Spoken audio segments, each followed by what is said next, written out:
ಈ ಬಾರಿಯ GBA ಚುನಾವಣೆಗೆ ಸಾಕಷ್ಟು ಯಂಗ್ ಮೈಂಡ್ಸ್ಗಳು ಬರ್ತಾ ಇದ್ದಾರೆ. 20 ವರ್ಷದಿಂದ ಬಿಜೆಪಿ ಕೆಲಸ ಮಾಡ್ತಾ ಇದ್ದೀರಾ, ಚುನಾವಣೆಗೆ ನಿಲ್ತಿ ಅಂತ ಎಲ್ಲೂ ಕೂಡ ಮುಂದೆ ಬಂದಿಲ್ಲ.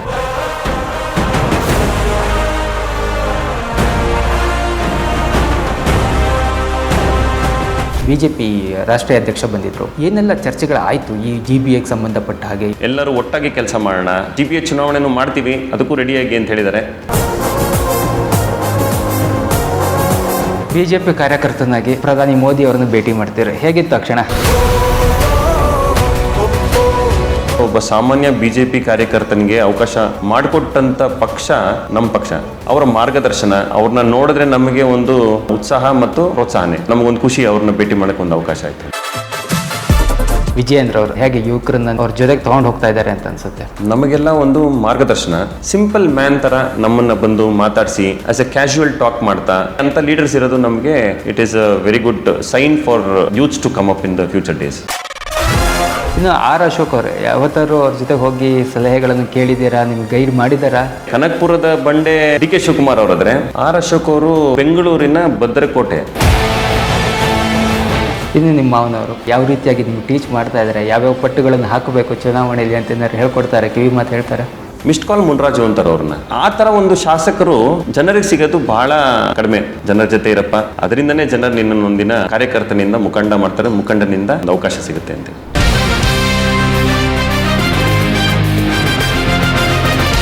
ಪೊಲಿಟಿಕಲ್ ಟಿವಿಗೆ ಸ್ವಾಗತ, ನಾನು ಕೆರೆ. ಈ ಬಾರಿಯ GBA ಚುನಾವಣೆಗೆ ಸಾಕಷ್ಟು ಯಂಗ್ ಮೈಂಡ್ಸ್ಗಳು ಬರ್ತಾ ಇದ್ದಾರೆ. ಅದೇ ರೀತಿ ಬಿಜೆಪಿ ಪಕ್ಷದಿಂದ ಈ ಬಾರಿ ಅನಿಲ್ ಕುಮಾರ್ ಅವರು ಕೂಡ ತಾವು ಕೂಡ ಚುನಾವಣೆಗೆ ಸ್ಪರ್ಧಿಸಬೇಕು ಅಂತ ಹೇಳಿ ಆಕಾಂಕ್ಷಿಯಾಗಿದ್ದಾರೆ. ಅವ್ರ ಜೊತೆ ಮಾತಾಡೋಣ, ಅವರ ಕನಸುಗಳೇನು, ಅವರ ಕಲ್ಪನೆ ಏನು ಅನ್ನೋದ್ರ ಬಗ್ಗೆ ಅವ್ರ ಹತ್ರನೇ ತಿಳ್ಕೊಳ್ಳೋಣ. ಸರ್, ಕಾರ್ಯಕ್ರಮಕ್ಕೆ ಸ್ವಾಗತ. Thank you sir. ನಾನು ನಿಮ್ಮ ಪ್ರೊಫೈಲ್ ನೋಡ್ತಾ ಇದ್ದಾಗ ಸಾಕಷ್ಟು ಇಂಟ್ರೆಸ್ಟಿಂಗ್ ಮತ್ತು ಇಂಪ್ರೆಸಿವ್ ಅನ್ನೋದು ಒಂದಿಷ್ಟು ವಿಷಯಗಳು ಸಿಗುತ್ತಾಯಿತು, 1-2-3. ಅದರಲ್ಲಿ ಮೊದಲು ನೀವು 20 ವರ್ಷದಿಂದ ಬಿಜೆಪಿ ಕೆಲಸ ಮಾಡ್ತಾ ಇದ್ದೀರಾ, ಆದರೆ ಎಲ್ಲೂ ಕೂಡ ಟಿಕೆಟ್ ಕೇಳೋದಕ್ಕೋ ಅಥವಾ ಚುನಾವಣೆಗೆ ನಿಲ್ತಿ ಅಂತ ಎಲ್ಲೂ ಕೂಡ ಮುಂದೆ ಬಂದಿಲ್ಲ. ಆದರೆ ಈ ಬಾರಿ ಟಿಕೆಟ್ ಕೊಡಿ, ನಾನು ಕೂಡ ನಿಲ್ತೀನಿ ಅಂತ ಹೇಳಿ ಬಂದಿದ್ದೀರಾ. ಯಾಕೆ ಈ 20 ವರ್ಷ ಆದ್ರ ಮೇಲೆ ಚುನಾವಣೆಗೆ ನಿಲ್ಲುವಂಥ ಹುಮ್ಮಸ್ಸು? ಚುನಾವಣೆಗೆ ನಿಲ್ಲುವಂಥದ್ದು ಸೆಕೆಂಡ್ ಕ್ವೆಶನ್ನು. ಫಸ್ಟ್ ಕ್ವೆಶನ್ ಏನು ಅಂತ ಹೇಳಿದ್ರೆ, ಸತತವಾಗಿ ನಾವು ಜನರ ಜೊತೆ ಇದ್ದೀವಿ, ಜನರ ಸೇವೆ ಮಾಡ್ತಾಯಿದ್ದೀವಿ. ಹಾಗಾಗಿ ಒಂದು ಸ್ಟೂಡೆಂಟ್ ಥರ ಪಕ್ಷದಲ್ಲಿ ಹೇಗೆ ಒಂದು ಕೊಟ್ಟ ಕೆಲಸನ ಮಾಡಿಕೊಂಡು ಆ ಪಕ್ಷದ ಸಂಘಟನೆ ಹೇಗೆ ಮಾಡಬೇಕು ಅನ್ನೋದನ್ನು ಕಲಿತಾ ಹೋದಾಗ ಯಾಕೆ ನಾವು ಚುನಾವಣೆಗೆ ನಿಲ್ಲಬಾರ್ದು, ಚುನಾವಣೆಗೆ ನಿಂತು ಒಂದು ಅವಕಾಶ ಸಿಕ್ಕಿ ಜನರ ಸೇವೆ ಮಾಡಿದ್ರೆ ಇನ್ನೂ ಒಂದು ಒಬ್ಬ ಸಾಮಾನ್ಯ ಕಾರ್ಯಕರ್ತನಿಗಿಂತ ಒಂದು ಚುನಾಯಿತ ಪ್ರತಿನಿಧಿಯಾಗಿ ಸೇವೆ ಮಾಡೋದು ಒಂದು ಅವಕಾಶ ಸಿಕ್ಕಿದ್ರೆ ಚುನಾವಣೆಗೆ ನಿಲ್ಲೋಣ ಅಂತ ಅಂದ್ಕೊಂಡಿದ್ದೀನಿ. ಇನ್ನೊಂದು, ನಾನು ನಿಮ್ಮ ಪ್ರೊಫೈಲ್ಗಳನ್ನು ನೋಡ್ತಾ ಇದ್ದೆ, ಅದರಲ್ಲಿ ತುಂಬ ಇನ್ನೊಂದು ಇಂಪ್ರೆಸಿವ್ ಅಂತ ಅಂದರೆ ನನಗೆ ಈ ಚುನಾವಣೆಗೆ ನಿಲ್ಲಬೇಕು, ನಾನೇನೋ ಸ್ಟ್ರಾಟಜಿ ಮಾಡಬೇಕು, ಅದು ಮಾಡಬೇಕು, ಇದು ಮಾಡಬೇಕು, ಬ್ಯಾನರ್ ಹಾಕಬೇಕು, ಬಂಟಿಂಗ್ ಹಾಕಬೇಕು ಅನ್ನೋ ಒಂದು ಯೋಚನೆ ಬದಲು ನೀವು ಗಿಡಗಳನ್ನು ನೆಡಬೇಕು, ಎಲ್ಲೆಲ್ಲಿ ಮರಗಳು ಬಿದ್ದೋಗಿದೆ ಬೆಂಗಳೂರಲ್ಲಿ, ಅಲ್ಲಿ ಮತ್ತೆ ಪುನಃ ನೀವು ಗಿಡಗಳನ್ನು ನೆಡಬೇಕು ಅಂತ ಹೇಳಿ ಯೋಚನೆ ಮಾಡೋದು ತುಂಬ ಇಂಪ್ರೆಸಿವ್ ಅಂತ ಅನಿಸ್ತು. ಯಾವ ರೀತಿಯಾದ ರೆಸ್ಪಾನ್ಸ್ ಸಿಗ್ತಾ ಇದೆ ಸರ್ ಈಗ ಜನರಿಂದ? ಇಲ್ಲ, ಈಗ ಸಾರ್ವಜನಿಕರು ಮೊನ್ನೆ ಜೋರು ಮಳೆ ಮತ್ತು ಗಾಳಿ ಬಂದಾಗ ಸುಮಾರು ಕಡೆ ಗಿಡ ಮರಗಳು ಬಿದ್ದೋದು. ಕಾರಣ ಏನು ಅಂತ ಹೇಳಿದ್ರೆ, ಯಾವುದೋ ಒಂದು ರೀತಿ ಮೋರಿ ಅಗಲ ಮಾಡೋಕ್ಕೆ ಹೋದಾಗ ಬುಡ ಕಟ್ ಮಾಡಿರ್ತಾರೆ, ಇಲ್ಲ ಒಂದು ಟಾರಕ್ಕೆ ಹೋದಾಗ ಬುಡ ಮುಚ್ಚಿಬಿಟ್ಟಿರ್ತಾರೆ. ಹಾಗಾಗಿ ಅದು ವೀಕ್ ಆಗಿರುತ್ತೆ. ಒಂದು 15 ವರ್ಷದ ಹಳೆ ಮರ ಬಿದ್ದಿದೆ ಅಂತ ಹೇಳಿದ್ರೆ ಅದು ನೋಡಿದ ತಕ್ಷಣ ಬೇಜಾರಾಯಿತು. ಹಾಗಾಗಿ ಒಂದು ಆಲೋಚನೆ ಮಾಡಿದೆ, ಎಲ್ಲಿ ಗಿಡ ಬಿದ್ದಿದೆಯೋ ಅಲ್ಲೇ ಒಂದು ಗಿಡ ನೆಡೋಣ ಅಂತ ಕಾರ್ಯಕ್ರಮ ಹಮ್ಮಿಕೊಳ್ಳೋಣ ಅಂತ. ಸೊ ಒಂದು ಕರೆ ಮಾಡಿ ನಾವೇ ಬಂದು ನಿಮ್ಮ ಸ್ಥಳಕ್ಕೆ ಭೇಟಿ ನೀಡಿ ಗಿಡ ಉಳ್ಕೊಡ್ತೀವಿ ಅಂತ ಹೇಳಿದ್ವಿ. ಜನರಿಗೆ ಒಂಥರ ಅದು ಎಲ್ಲಿಂದ ಖುಷಿ ಇತ್ತೋ ಗೊತ್ತಿಲ್ಲ. ಸುಮಾರು ಕರೆಗಳು ನಮ್ಮ ಕ್ಷೇತ್ರದಿಂದ ಮಾತ್ರ ಅಲ್ಲ, ಹೊರಗಡೆಯಿಂದನೂ ಬಂತು. ಹಾಗಾಗಿ ನಮ್ಮ ಒಂದು ಕಾರ್ಯಕ್ರಮ ಯಶಸ್ವಿಯಾಗಿದೆ ಅನ್ನೋದು ಒಂದು ಖುಷಿ ಇದೆ.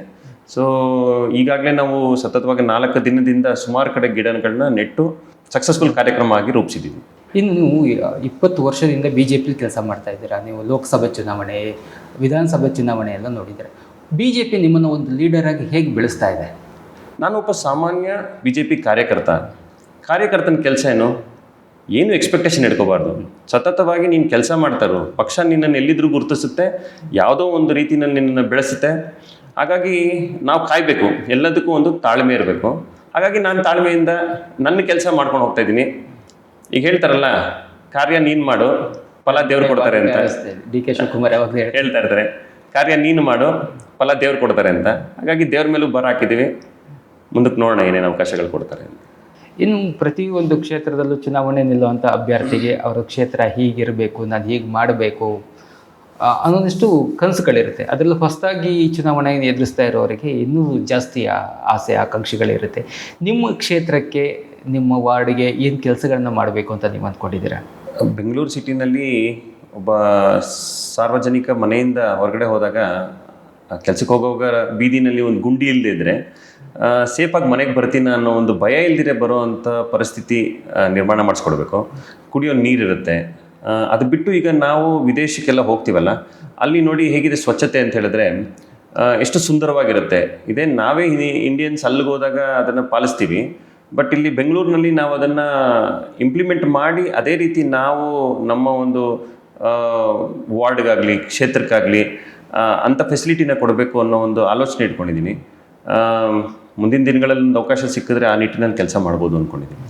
ಹೊರಗಡೆ ಬೆಂಗಳೂರು ಅಂತ ಅಂದರೆ ಭಾಳ ದೊಡ್ಡ ನೇಮ್. ಅದು ನಮ್ಮ ದೇಶದಲ್ಲಾಗಿರಲಿ ಅಥವಾ ಹೊರದೇಶದಾಗಲಿ ಬೆಂಗಳೂರು ಅಂತ ಅಂದರೆ ಅದ್ರ ಬಗ್ಗೆ ದೊಡ್ಡ ದೊಡ್ಡಂಥ ಕನಸುಗಳೇ ಇರುತ್ತೆ ಜನಕ್ಕೆ. ಆಮೇಲೆ ಅದು ನೋಡುವಂಥ ದೃಷ್ಟಿಕೋನನೇ ಬೇರೆ. ಆದರೆ ನಿಜವಾಗ್ಲೂ ಆ್ಯಕ್ಚುಲಿ ಬೆಂಗಳೂರಿಗೆ ಬಂದರೆ ಅದ್ರ ಸಮಸ್ಯೆಗಳೇ ಬೇರೆ ಇದೆ. ಒಂದು ಮೆಜೆಸ್ಟಿಕ್ಕಿಗೆ ಬಂದು ಯಾರಾದರೂ ಹೊರಗಡೆಯಿಂದ ಬಂದು ಇಳಿದ್ರೆ ನಿಜವಾದ ಸಮಸ್ಯೆ ಏನು ಅಂತ ಅರಿವಾಗಿ ಶುರು ಆಗುತ್ತೆ. ಈ ಇಡೀ ಬೆಂಗಳೂರನ್ನ ಹೊರಗಡೆಯಿಂದ ನೋಡ್ತಾ ಇರೋ ದೃಷ್ಟಿಕೋನ ಇದೆಯಲ್ಲ, ಬೆಂಗಳೂರು ಇಸ್ ಬ್ಯೂಟಿಫುಲ್ ಅಂತೇಳಿ, ಆ ರೀತಿ ಮಾಡಬೇಕು ಅಂದರೆ ಏನೆಲ್ಲ ಮಾಡಿದರೆ ಚೆನ್ನಾಗಿರುತ್ತೆ ಅಂತ ಅನ್ಸುತ್ತೆ ನಿಮಗೆ? ಬೆಂಗಳೂರು ಸಿಟಿ ಗುಂಡಿ ಮುಕ್ತ ಮಾಡಬೇಕು.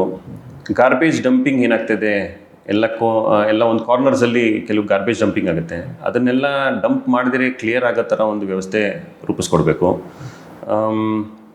ಈಗ ಹೇಗೆ ಗಿಡ ಮರಗಳು ಬೆಳೆಸ್ತಾ ಇದೀವೋ ಆ ಬೆಂಗಳೂರು ಸಿಟಿ ಒಂದು ಗಾರ್ಡನ್ ಸಿಟಿ ಅಂತ ಏನು ಹೆಸರಿದೆಯಲ್ಲ, ಅದನ್ನು ವಾಪಸ್ ನಾವು ತಂದು ಕೊಡಬೇಕು ಅನ್ನೋ ಒಂದು ನಿಟ್ಟಿನಲ್ಲಿ ಕೆಲಸ ಮಾಡ್ಬೋದು. ವಿದೇಶದಲ್ಲಿ ನೀವು ನೋಡಿ ಕಾಂಕ್ರೀಟ್ ರೋಡ್ಸು, ಆಮೇಲೆ ಸ್ಟೋನ್ ಕರ್ಬ್ಸಲ್ಲಿ ಒಂದು ಕ್ಲಿಯರ್ ಫುಟ್ಪಾತ್ಸ್ ಮಾಡಿರ್ತಾರೆ.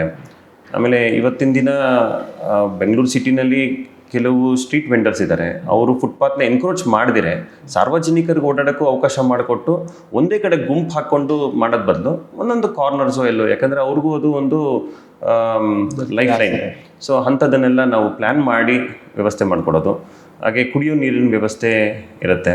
ಸೊ ಇಂಟರ್ನ್ಯಾಷನಲ್ ಲೆವೆಲಲ್ಲಿ ಏನು ಸ್ಟ್ಯಾಂಡರ್ಡ್ಸ್ ಇದೆಯೋ ಆ ರೀತಿಯಲ್ಲಿ ನಾವು ಒಂದು ವಾರ್ಡನ್ನು ಎಕ್ಸಾಂಪಲಾಗಿ ಸೆಟ್ ಮಾಡಿ ಮುಂದಕ್ಕೆ ಅದನ್ನು ಬೆಂಗಳೂರು ಸಿಟಿನಲ್ಲೂ ಮಾಡ್ಬೋದು ಅನ್ನೋ ಒಂದು ಆಸೆ ಮತ್ತು ಕನಸಿದೆ.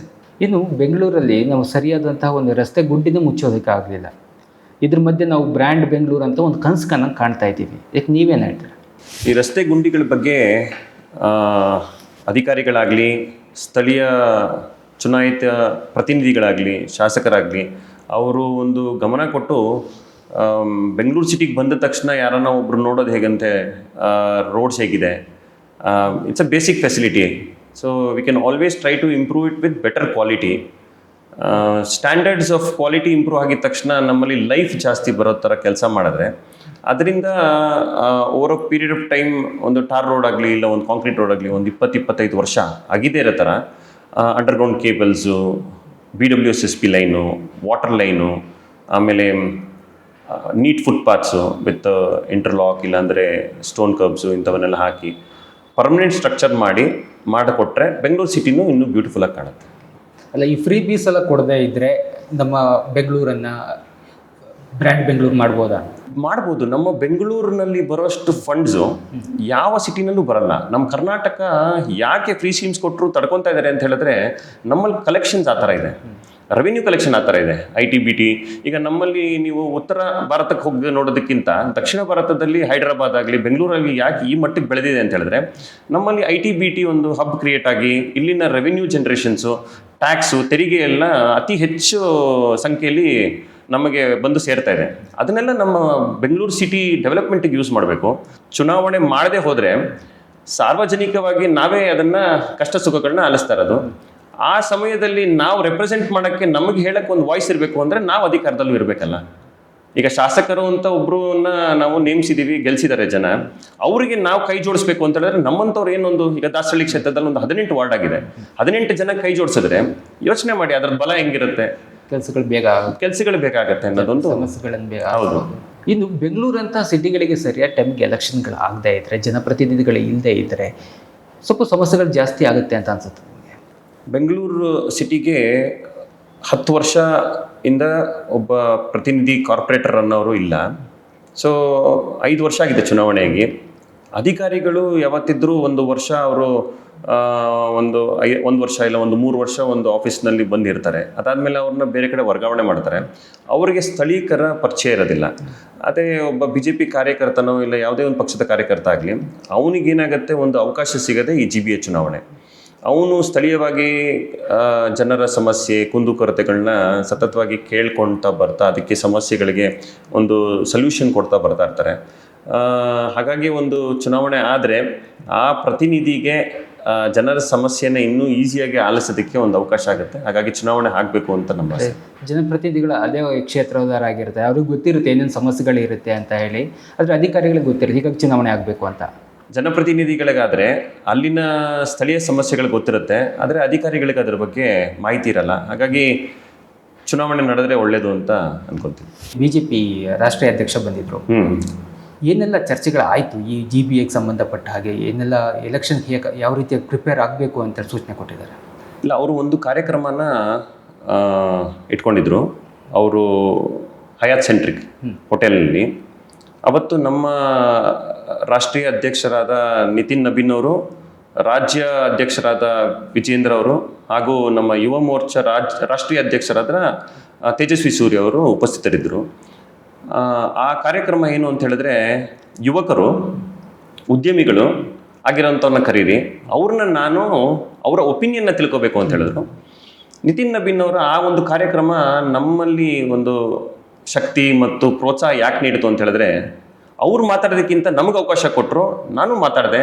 ನಾನು ನನ್ನ ಒಂದು ಏನು ಬೆಂಗಳೂರಿನ ಇಲ್ಲ ಚುನಾವಣೆನ ಯಾವ ರೀತಿ ಎಲ್ಲನೂ ಫೇಸ್ ಮಾಡೋದಕ್ಕೆ ಏನು ಪ್ರಶ್ನೆಗಳನ್ನ ಕೇಳಬೇಕು ಅಂತ ಎಲ್ಲರೂ ಕೇಳಿದ್ರು. ಆ ಥರ ನಾನು ಒಂದು ಪ್ರಶ್ನೆ ಇದರ ಬಗ್ಗೆನೇ ಕೇಳಿದೆ. ಏನು ನಮ್ಮ ಕಾಂಗ್ರೆಸ್ ಸರ್ಕಾರ ಫ್ರೀ ಸ್ಕೀಮ್ಸ್ ಅಂತ ಕೊಟ್ಬಿಟ್ಟು ಅದರಿಂದ ನಮ್ಮ IT-BT ಸಿಟಿ ಬೆಂಗಳೂರು ಯಾಕೆ ಸಫರ್ ಆಗಬೇಕು ಅನುದಾನ ಇಲ್ದಿರೆ ಅಂತಲೂ ಪ್ರಶ್ನೆ ಕೇಳಿದೆ. ಸೊ ಎಲ್ಲದಕ್ಕೂ ಉತ್ತರ ಕೊಟ್ಟರು. ಖುಷಿ ಆಯಿತು, ಒಂದು ಪ್ರೋತ್ಸಾಹ ಆಯಿತು ಅದರಿಂದ. ಏನಾದ್ರೆ ಟಾರ್ಗೆಟ್ ಕೊಟ್ಟಿದ್ದಾರಾ, ಎಷ್ಟು ಸೀಟ್ ಗೆಲ್ಲಬೇಕು ನೀವು ಈ ಸರಿ GBAಲಿ ಅಂತ? ಇಲ್ಲ, ಅದರಲ್ಲಿ ಚುನಾವಣೆ ಬಗ್ಗೆ ಏನೂ ಮಾತಾಡಲಿಲ್ಲ ಅವರು. ಪ್ರೋತ್ಸಾಹ ಹೇಳಿದ್ರು, ನೋಡಿ ನಿಮ್ಮಂಥ ಉದ್ಯಮಿಗಳಾಗಲಿ ಯುವಕರಾಗಲಿ ಮುಂದೆ ಬರಬೇಕು, ಸ್ಥಳೀಯವಾಗಿ ಒಂದು ತೊಂದರೆನ ಇಟ್ಕೊಳ್ಳಿ, ಆ ತೊಂದರೆನ ನೀವು ಸತತವಾಗಿ ಸಾಲ್ವ್ ಮಾಡ್ತಾ ಹೋಗ್ತಾ ಇದ್ದರೆ ಜನರಿಗೆ ನಿಮ್ಮ ಮೇಲೆ ಒಂದು ಪ್ರೀತಿ ಹುಟ್ಟುತ್ತೆ. ಆ ನಿಟ್ಟಿನಲ್ಲಿ ಮಾಡ್ಕೊಂಡು ಹೋಗಿ ಅಂತ ಹೇಳಿದ್ದಾರೆ. ಸೊ ನಾವು ಅದೇ ರೀತಿ ಕೆಲಸ ಮಾಡ್ತಾ ಇದ್ದೀವಿ. ನಿತಿನ್ ನಬೀನ್ ಅವ್ರಿಗೂ ಕರ್ನಾಟಕಕ್ಕೆ ಬಂದು ಹೋದ್ರ ಮೇಲೆ BJPಗೆ ಒಂದು ಬೂಸ್ಟ್ ಸಿಕ್ಕಿದೆಯಾ ಕೆಲಸ ಮಾಡೋದಕ್ಕೆ? ಖಂಡಿತ. ನಿತಿನ್ ನಬೀನ್ ಅವರು ಬಂದ ಮೇಲೆ ಯುವಕರಿಗೊಂದು ಪ್ರೋತ್ಸಾಹ ಆಗಿದೆ. ನಮ್ಮ ಮುಖಂಡರುಗಳನ್ನ ಸ್ಥಳೀಯವಾಗಿ ಕೂತು ಅವ್ರಿಗೆ ಹೇಳಿದ್ದಾರೆ, ನೀವು ಯಾವ ರೀತಿ ಮಾಡಬೇಕು, ಹೇಗೆ ನಿಮ್ಮಲ್ಲಿ ಏನೇ ಒಂದು ಭಿನ್ನಾಭಿಪ್ರಾಯ ಇದ್ದರೆ ಅದನ್ನೆಲ್ಲ ತೆಗೆದುಹಾಕಿ ಎಲ್ಲರೂ ಒಟ್ಟಾಗಿ ಕೆಲಸ ಮಾಡೋಣ. ಯಾಕಂದರೆ ಪಕ್ಷ ಸಂಘಟನೆ ಒಂದಲ್ದಿರೆ ಮುಂದಿನ ದಿನಗಳಲ್ಲಿ 2 ವರ್ಷ ಇದೆ ಅಷ್ಟೇ ವಿಧಾನಸಭಾ ಚುನಾವಣೆಗೆ. ಸೊ ಭಾಳ ಕಾಲಾವಕಾಶ ಇಲ್ಲ, it's a short time. So ಎಲ್ಲದಕ್ಕೂ ರೆಡಿ ಆಗೋಣ, GBA ಚುನಾವಣೆನೂ ಮಾಡ್ತೀವಿ, ಅದಕ್ಕೂ ರೆಡಿಯಾಗಿ ಅಂತ ಹೇಳಿದ್ದಾರೆ. ಈಗ BJPಗೆ ಒಂದು 2-3 ಥ್ರೆಟ್ಸ್ ಇದೆ. ಮೇಜರ್ ಆಗಿರುವಂಥದ್ದು DK ಶಿವಕುಮಾರ್ ಅವರು ಮುಖ್ಯಮಂತ್ರಿ ಆಗಿರೋದು, ಆಮೇಲೆ ಗ್ಯಾರಂಟಿ ಸ್ಕೀಮ್ ಕೊಟ್ಟಿರ್ತಕ್ಕಂಥದ್ದು, 3ನೇದು ಕಾಂಗ್ರೆಸ್ ಗೌರ್ಮೆಂಟೇ ಇರೋದ್ರಿಂದಾಗಿ GBA ಗೆಲ್ಲೋದಕ್ಕೆ BJPಗೆ ಸ್ವಲ್ಪ ಏನಾದ್ರು ಕಷ್ಟ ಆಗುತ್ತೆ, ಸ್ವಲ್ಪ ಎಫರ್ಟ್ ಎಕ್ಸ್ಟ್ರಾ ಹಾಕ್ಬೇಕಂತ ಅನ್ಸುತ್ತೆ. ಈಗ DK ಶಿವಕುಮಾರ್ ಅವರು ಕಾಂಗ್ರೆಸ್ನಲ್ಲಿ ಒಂದು ಮುಖಂಡರು ಮುಖ್ಯಮಂತ್ರಿಗಳಾಗಿದ್ದಾರೆ ಅಂದರೆ, ನಮ್ಮ ವಿರೋಧ ಪಕ್ಷ ನಾಯಕರು ಬಂದು R ಅಶೋಕ್ ಅವರು ಬೆಂಗಳೂರಿನ ಭದ್ರಕೋಟೆ. ಯಾಕಂದರೆ ಕನಕಪುರದ ಬಂಡೆ DK ಶಿವಕುಮಾರ್ ಅವರಾದರೆ, ಬೆಂಗಳೂರಿನ ಬಂಡೆ ನಮ್ಮ R ಅಶೋಕ್ ಸಾಹೇಬರು. ಹಾಗಾಗಿ ಅವರ ನೇತೃತ್ವದಲ್ಲಿ ಈ GBA ಚುನಾವಣೆ ನಡೆಯೋದ್ರಿಂದ ನಮ್ಮ ಯುವ ನಾಯಕರಾದ ವಿಜೇಂದ್ರ ಅವರು ಕೂಡ ಅದರಲ್ಲಿ ಈ ಸಲ ಹೆಚ್ಚಿನ ಪಾತ್ರ ತಗೊಳ್ಳೋದ್ರಿಂದ ಮುಂದಿನ ದಿನಗಳಲ್ಲಿ ನಾವು ತೋರಿಸ್ತೀವಿ ಬೆಂಗಳೂರು ಸಿಟಿ ಹೇಗೆ BJPಗೇನೆ ಫೇವರ್ ಆಗಿರುತ್ತೆ ಅನ್ನೋದನ್ನು ಜನ ತೋರಿಸ್ಲಿ ಅನ್ನೋದು ನಮ್ಮ ಆಸೆ. ಇನ್ನು BJP ಕಾರ್ಯಕರ್ತನಾಗಿ ಪ್ರಧಾನಿ ಮೋದಿ ಅವರನ್ನು ಭೇಟಿ ಮಾಡ್ತೀರಿ, ಹೇಗಿತ್ತು ಆ ಕ್ಷಣ? ವಿಶ್ವ ಕಂಡಂಥ ಅತಿ ಉನ್ನತ ಪ್ರಧಾನಿ ಮಂತ್ರಿ ಆದರೆ ಅದು ನಮ್ಮ ಶ್ರೀ ನರೇಂದ್ರ ಮೋದಿ ಅವರು. ಅವ್ರನ್ನ ಭೇಟಿ ಮಾಡುವಂಥ ಅವಕಾಶ ಒಬ್ಬ ಸಾಮಾನ್ಯ BJP ಕಾರ್ಯಕರ್ತನಿಗೆ ಅವಕಾಶ ಮಾಡಿಕೊಟ್ಟಂಥ ಪಕ್ಷ ನಮ್ಮ ಪಕ್ಷ. ಸೊ ನರೇಂದ್ರ ಮೋದಿ ಅವರು ವಿಶ್ವದಲ್ಲೇ ಒಂದು ಅತಿ ಒಳ್ಳೆಯ ಹೆಸರನ್ನ ಪಡ್ಕೊಂಡಿದ್ದಾರೆ. ಅವರ ಮಾರ್ಗದರ್ಶನ, ಅವ್ರನ್ನ ನೋಡಿದ್ರೆ ನಮಗೆ ಒಂದು ಉತ್ಸಾಹ ಮತ್ತು ಪ್ರೋತ್ಸಾಹನೆ. ಸೊ ಇದಿಷ್ಟು ನಮಗೊಂದು ಖುಷಿ, ಅವ್ರನ್ನ ಭೇಟಿ ಮಾಡೋಕ್ಕೆ ಒಂದು ಅವಕಾಶ ಆಯಿತು. 20 ವರ್ಷದಿಂದ ಬಿ ಜೆ ಪಿಯಲ್ಲಿ ಕೆಲಸ ಮಾಡ್ತಾ ಬಂದಿದ್ದೀರಾ. ಏನು ಕಲಿಸ್ತು ನಿಮಗೆ ಬಿ ಜೆ ಪಿ?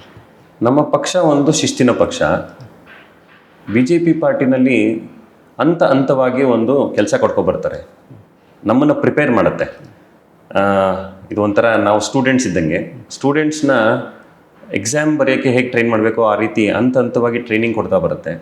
ಬೂತ್ ಮಟ್ಟದಿಂದ ಜಿಲ್ಲೆ ಮಟ್ಟದಲ್ಲಿ, ಹಾಗೇ ವಾರ್ಡ್ ಮಟ್ಟದಲ್ಲಿ, ಕ್ಷೇತ್ರದ ಮಟ್ಟದಲ್ಲಿ, ಹಾಗೆ ಎಲ್ಲ ಮಟ್ಟದಲ್ಲೂ ಒಂದು ಟ್ರೈನಿಂಗ್ ಥರ ಕೊಡ್ತಾ ಇರುತ್ತೆ. ಸೊ ನಮಗೆ ಒಂದು ಒಳ್ಳೆ ಟ್ರೈನಿಂಗ್ ಆಗಿದೆ. 20 ವರ್ಷ ಪಕ್ಷದಲ್ಲಿ ಕೆಲಸ ಮಾಡ್ತಾ, ಹಲವಾರು ಮೀಟಿಂಗ್ಗಳನ್ನ ಅಟೆಂಡ್ ಮಾಡ್ತಾ ಸುಮಾರು ಕಲ್ತು ನಮ್ಮ ಪಕ್ಷ ನಮಗೆ ಕಲಿಸ್ಕೊಟ್ಟಿದೆ. ಇದು ನಮ್ಮ ಒಂದು 20 ವರ್ಷದ ಸಾಧನೆ. ಯಾವಾಗಲೂ ಬಿ ಜೆ ಪಿ ನಿಮ್ಮಂಥ ಯುವಕರನ್ನ ಬೆಳೆಸೋದಕ್ಕೆ ಜಾಸ್ತಿ ಎಫರ್ಟ್ ಆಗುತ್ತೆ ಅಂತ. ನಮ್ಮ ಪಕ್ಷ ಮೊನ್ನೆ ಮೀಟಿಂಗಲ್ಲಿ ಸುಮಾರು ಸಲ ವಿಜೇಂದ್ರ ಅವರು ಅದನ್ನು ಪ್ರಸ್ತಾವನೆ ಮಾಡಿದ್ದಾರೆ. ಯುವಕರಿಗೆ ಮುಂದೆ ಬರಬೇಕು, ಯುವಕರಿಗೆ ನಾವು ಅವಕಾಶ ಮಾಡಿಕೊಡ್ತೀವಿ ಅಂತ. ಹಾಗಾಗಿ ನಮಗೆಲ್ಲೋ ಒಂದು ಕಡೆ ಅನಿಸುತ್ತೆ, ಯುವಕರನ್ನು ಗುರುತಿಸಿ ನಿತಿನ್ ನಬೀನ್ ಅವರು ಬಂದಾಗ ಅದನ್ನೇ ಹೇಳಿದ್ರು, ಒಬ್ಬ ಉದ್ಯಮಿ, ಒಬ್ಬ ಬಿ ಜೆ ಪಿ ಯುವಕ, ಇಂಥವ್ರನ್ನ ಒಂದು ಮೀಟಿಂಗ್ ಕರೆಸಿ ಅಂದಾಗ ಅವ್ರನ್ನ ಭೇಟಿ ಮಾಡೋ ಅವಕಾಶ ಸಿಕ್ತು. ಆ ಮೀಟಿಂಗಲ್ಲೂ ಕೂಡ ನಮ್ಮನ್ನು ಹೇಳಿದ್ರು, ಯುವಕರು ನೀವು ಮುಂದೆ ಬರಬೇಕು, ಒಂದು ಸಣ್ಣ ಸಮಸ್ಯೆನ ಎತ್ತಿಡಿದು ಆ ಸಮಸ್ಯೆಗೆ ನೀವು ಸಾರ್ವಜನಿಕರಿಗೆ ಸೊಲ್ಯೂಷನ್ ಕೊಡ್ತಾ ಹೋಗ್ತಾ ಇರಿ, ಸಾಕು, ಆಟೋಮೆಟಿಕ್ಲಿ ನೀವು ಒಂದು ಲೀಡರ್ ಆಗಿ ಬರ್ತೀರಾ ಅಂತ ಇನ್ಸ್ಪಿರೇಷನಲ್ ಟಾಕ್ಸನ್ನು ಸತತವಾಗಿ ನಮ್ಮ ಪಕ್ಷದವರು ಮಾಡ್ತಾ ಇರೋದ್ರಿಂದ ನಮ್ಮಂಥ ಯೂತ್ಸ್ಗೆ ಅದೊಂದು ಮೋಟಿವೇಶನ್ ಇದೆ. ಇನ್ನು ನೀವು ಈ ಸರಿ ಬಗಲ್ಗುಂಟೆ ಕ್ಷೇತ್ರದಿಂದ ಏನಾದ್ರು ಸ್ಪರ್ಧಿಸೋದಾದರೆ ನಿಮ್ಮ ಕೈಲಿ ಏನೇನೋ ಸಮಸ್ಯೆಗಳನ್ನು ನೀವು ಐಡೆಂಟಿಫೈ ಮಾಡಿದರೆ, ನಾನು ಬಂದರೆ ಇದನ್ನೆಲ್ಲ ಸರಿ ಮಾಡ್ತೀನಿ ಅಂತ ಹೇಳಿ? ಸದ್ಯಕ್ಕೆ ಏನಾಗಿದೆ, ಯಾವಾಗ ಪ್ರತಿನಿಧಿ ಇಲ್ವೋ ಹಾಗಾಗಿ ಕೆಲವು ಸಮಸ್ಯೆಗಳಿರುತ್ತೆ. ಏನು ಅಂತ ಹೇಳಿದ್ರೆ, ಈಗ ಕೆಲವು ಕಡೆ ಗುಂಡಿ ಬಿದ್ದಿದೆ, ಹಾಗಾಗಿ ಅದನ್ನೆಲ್ಲ ಸ್ವಲ್ಪ ಫ್ಯೂಚರಿಸ್ಟಿಕ್ ಕಾನ್ಸೆಪ್ಟಲ್ಲಿ ಒಂದು ವರ್ಕ್ ಮಾಡಿದ್ರೆ ಮತ್ತೆ ಆ ಗುಂಡಿ ಬೀಳುವಂಥ ವ್ಯವಸ್ಥೆ ಇಲ್ದಿರೆ ಪ್ಲ್ಯಾನ್ ಮಾಡಿ ಮಾಡ್ಬೋದು. ಅದಲ್ದಿರೆ ಏನಾಗುತ್ತೆ ಅಂತ ಹೇಳಿದ್ರೆ, ಈಗ BBMP ಪಾರ್ಕ್ಸು ಮೇಂಟೆನೆನ್ಸ್ ಆಗ್ತಾಯಿಲ್ಲ. ಈಗ ಫಂಡ್ಸು ಏನಾಗ್ತಾಯಿದೆ ಅಂತ ನಮಗೆ ಅಷ್ಟು ನಾಲೆಜ್ ಇಲ್ಲ, ಬಟ್ ಕೆಲವು ಫಂಡ್ಸ್ ಇಲ್ದಿರೋದ್ರಿಂದ ಮೇಂಟೆನೆನ್ಸ್ ಕಾಸ್ಟಿಗೆಲ್ಲದಕ್ಕೂ ಎಫೆಕ್ಟ್ ಆಗ್ತಾಯಿದೆ. ಸೊ ಅಂಥದ್ದನ್ನೆಲ್ಲ ಇನ್ನೂ ಬ್ಯೂಟಿಫೈ ಮಾಡ್ಬೋದು. ಅದಲ್ದಿರೆ ಒಂದು ME ಆಟದ ಮೈದಾನ ಅಂತಿದೆ, ಅದು ಒಂದು ಇಡೀ ದಾಸಳಿ ವಿಧಾನಸಭಾ ಕ್ಷೇತ್ರದಲ್ಲಿ ಅದು ಒಂದೇ ಆಟದ ಮೈದಾನ ಇರೋದು. ಅದನ್ನು ಒಂದು ಯಾವುದೋ ಒಂದು ಒಳ್ಳೆ ಸ್ಟೇಡಿಯಂ ಥರ ಮಾಡಿ, ಯಾಕಂದರೆ ಯುವಕರಿಗೆ ಸ್ಪೋರ್ಟ್ಸ್ ಒಂದು ಮೋಟಿವೇಶನ್, ಆ ಸ್ಪೋರ್ಟ್ಸಿಗೆ ಅದೊಂದೇ ಮೈದಾನ ಇರೋದ್ರಿಂದ ಅದಕ್ಕೊಂದು ಒಳ್ಳೆ ಫೆಸಿಲಿಟೀಸ್ನ ರೂಪಿಸ್ಕೊಡ್ಬೋದು ಅಂತ. ಸೊ ಈ ಥರ ಸುಮಾರು ಆಲೋಚನೆಗಳಿದೆ. ನಾವು ಸುಮಾರು ಹೊರದೇಶಗಳಿಗೆ ಹೋಗಿ ಬಂದಾಗ ನೋಡಿದ್ದೀವಲ್ಲ, ಅಲ್ಲಿನ ಒಂದು ಪರಿಸ್ಥಿತಿನ ನಾವು ನಮ್ಮ ಬಗಲ್ಗುಂಟೆ ವಾರ್ಡಲ್ಲಿ ನಿರ್ಮಿಸ್ಬೋದು ಅಂತ ಆಸೆ ಇಟ್ಕೊಂಡಿದ್ದೀನಿ. ಅದಲ್ದಿರೆ ಈಗ ಸ್ಥಳೀಯವಾಗಿ ಸಣ್ಣ ಪುಟ್ಟ ತೊಂದರೆಗಳು ಅಂದರೆ ಈಗ ಕಸನ ಕೆಲವು ಕಡೆ ಬಂದು ಡಂಪ್ ಮಾಡಿಬಿಡ್ತಾರೆ. ಅದು ಪಾಪ ಸ್ಥಳೀಯರು ನಿವಾಸಿಗಳು ಮಾಡಲ್ಲ, ಎಲ್ಲೋ ಹೊರಗಡೆಯಿಂದ ಬರೋರು ದಾರಿಲಿ ಹೋಗ್ತಾ ಬಿಸಾಕ್ಬಿಟ್ಟು ಹೋಗ್ತಾರೆ. ನಾವು ಈಗಾಗಲೇ ಸುಮಾರು ಸಲ ಆ ಪಾಯಿಂಟ್ಸ್ನಲ್ಲಿ ನಿಂತು ಕೆಲವರಿಗೆ ಮನವಿ ಮಾಡಿದ್ದೀವಿ, ಪ್ಲಸ್ಸು ನಮ್ಮ ಮಾರ್ಷಲ್ಸ್ನ ನಿಲ್ಲಿಸ್ಕೊಂಡು ಫೈನ್ಸ್ ಹಾಕ್ಸಿದ್ದೀವಿ. ಹಾಗಾಗಿ ನೈಟ್ ಕ್ಯಾಂಪೇನ್ಸ್ ಅಂತ ಮಾಡಿ ಕೂಡ ಪಾಪ BBMP ಬಹಳ ಸಹಕಾರ ಮಾಡಿದ್ದಾರೆ. ಸೊ ಹಾಗಾಗಿ ಮುಂದಿನ ದಿನಗಳಲ್ಲಿ ನಾವು ಅಲ್ಲಿ ಆ ವಾರ್ಡ್ನಿಂದ ಪ್ರತಿನಿಧಿಸಿದರೆ ನಾವಿನ್ನೂ ಚೆನ್ನಾಗಿ ಕೆಲಸ ಮಾಡಿ ಒಂದು ಮಾದರಿ ವಾರ್ಡಾಗಿ ನಾವು ನಿರ್ಮಿಸಬೇಕು ಅಂತ ಭಾಳ ಆಸೆ ಮತ್ತು ಕನಸಿಟ್ಕೊಂಡಿದ್ದೀನಿ. ಇನ್ನು ನಿಮ್ಮ ರಾಜ್ಯಾಧ್ಯಕ್ಷರು ವಿಜಯೇಂದ್ರ ಅವ್ರ ಬಗ್ಗೆ ನಿಮ್ಮ ಅಭಿಪ್ರಾಯ ಏನು? ಹೇಗೆ ಕೆಲಸ ಮಾಡ್ತಾ ಇದ್ದಾರೆ ಅನಿಸುತ್ತೆ? ಅವ್ರು ಹೇಗೆ ಯುವಕರನ್ನ ಅವ್ರ ಜೊತೆಗೆ ತೊಗೊಂಡು ಹೋಗ್ತಾ ಇದ್ದಾರೆ ಅಂತ ಅನಿಸುತ್ತೆ? ವಿಜಯೇಂದ್ರ ಅವರು ನಮಗೆಲ್ಲ ಒಂದು ಮಾರ್ಗದರ್ಶನ. ಯಾಕಂದರೆ ಅವರು ಯುವಕರನ್ನ ಕರೆದು ಮೊನ್ನೆ ಒಂದು ಕಾರ್ಯಕ್ರಮದಲ್ಲಿ ಒಬ್ಬ ರಾಜ್ಯಾಧ್ಯಕ್ಷ ಅಂತ ಒಂದು ಪೊಸಿಷನನ್ನು ತೋರಿಸ್ಕೊಳ್ದಿರೆ ಸಿಂಪಲ್ ಮ್ಯಾನ್ ಥರ ನಮ್ಮನ್ನು ಬಂದು ಮಾತಾಡಿಸಿ ಆ್ಯಸ್ ಎ ಕ್ಯಾಶುವಲ್ ಟಾಕ್ ಮಾಡ್ತಾ ಯಂಗ್ಸ್ಟರ್ಸ್ ಒಪಿನಿಯನ್ನ ಕೇಳಿಕೊಂಡ್ರು ಏನು ಅನಿಸುತ್ತೆ ಅಂತ. ಅದನ್ನೆಲ್ಲ ನೋಡಿದಾಗ ಅನಿಸುತ್ತೆ, ನಮಗಿಂತ ಒಂದು ಯಂಗ್ ಲೀಡರ್ ಸಿಕ್ಕಿರೋದು ಯಂಗ್ ಮೈಂಡ್ಸ್ಗೆ ಥಾಟ್ಸ್ ಕೊಡ್ತಾರಲ್ಲ, ಅದು ಒಂದು ಮೋಟಿವೇಶನ್. ಸೊ ಹಾಗಾಗಿ ಅಂಥ ಲೀಡರ್ಸ್ ಇರೋದು ನಮಗೆ it is a very good sign for youths to come up in the future days. ಇನ್ನು R. ಅಶೋಕ್ ಅವರೇ, ಯಾವತ್ತಾರು ಅವ್ರ ಜೊತೆಗೆ ಹೋಗಿ ಸಲಹೆಗಳನ್ನು ಕೇಳಿದ್ದೀರಾ? ನಿಮ್ಗೆ ಗೈಡ್ ಮಾಡಿದ್ದಾರಾ? R. ಅಶೋಕ್ ಅವರು ವಿರೋಧ ಪಕ್ಷ ನಾಯಕರು. ಅವರು ನಮ್ಮ ಕುಟುಂಬದ ಒಬ್ಬ ಸದಸ್ಯನು ಅನ್ನೋ ಥರ ನನ್ನನ್ನು ಬಿಂಬಿಸ್ತಾರೆ. ಯಾಕಂದರೆ ಅವರು ಒಂದು ದೊಡ್ಡ ಮಟ್ಟದಲ್ಲಿರುವಂಥ ನಾಯಕರು, ಮಾರ್ಗದರ್ಶನ ಕೊಡ್ತಾ ಇರ್ತಾರೆ. ಆಮೇಲೆ ಗೈಡೆನ್ಸ್ ಇದೆ ಅವ್ರದ್ದು. ಸೊ ಯೂತ್ಸ್ಗಂತೂ ತುಂಬ ಮೋಟಿವೇಶನ್ ಇದೆ. ಹಾಗಾಗಿ ಅವ್ರ ಬಗ್ಗೆನೂ ನಮಗೆ ಬಹಳ ಪ್ರೀತಿ ಮತ್ತು ಅಭಿಮಾನ ಇದೆ. ಇನ್ನು ನಿಮ್ಮ ಮಾವನವರು ಅವರು ಈ ರಾಜಕೀಯ ಯಾವ ರೀತಿಯಾಗಿ ನಿಮ್ಗೆ ಟೀಚ್ ಮಾಡ್ತಾ ಇದ್ದಾರೆ, ಯಾವ್ಯಾವ ಪಟ್ಟುಗಳನ್ನು ಹಾಕಬೇಕು ಚುನಾವಣೆಯಲ್ಲಿ ಅಂತ ಏನಾದ್ರು ಹೇಳ್ಕೊಡ್ತಾರೆ, ಕಿವಿ ಮಾತು ಹೇಳ್ತಾರೆ? ಚುನಾವಣೆ ಬಗ್ಗೆ ಹೇಳಲ್ಲ, ಯಾಕಂದರೆ ಅವರು ಒಂದೇ ನೋಡ್ಕೊ ಬಂದಿರೋದು ಮಿಸ್ಡ್ ಕಾಲ್ ಮುನ್ರಾಜು ಅಂತಾರೆ ಅವ್ರನ್ನ.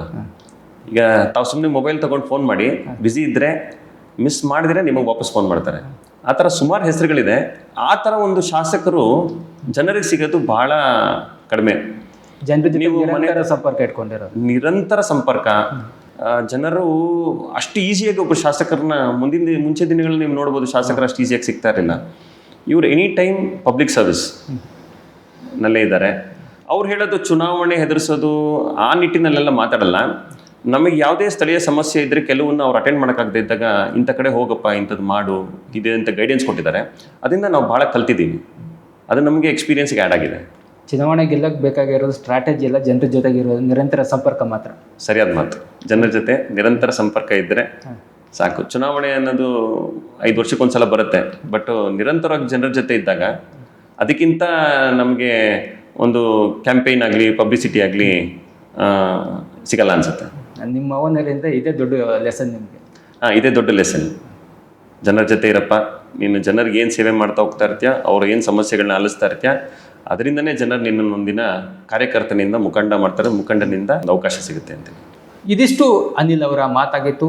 GBA ಚುನಾವಣೆ ಬಗ್ಗೆ, ಅವ್ರ ಕ್ಷೇತ್ರದ ಬಗ್ಗೆ ಸಾಕಷ್ಟು ಕಲ್ಪನೆಗಳನ್ನು ಹಾಗೆ ನಿರೀಕ್ಷೆಗಳನ್ನು ಕೂಡ ಇಟ್ಕೊಂಡಿದ್ದಾರೆ. ಅವರಿಗೆ ಕೂಡ ಆಲ್ ದಿ ಬೆಸ್ಟನ್ನು ಹೇಳೋಣ ಸರ್. ನಮಸ್ಕಾರ.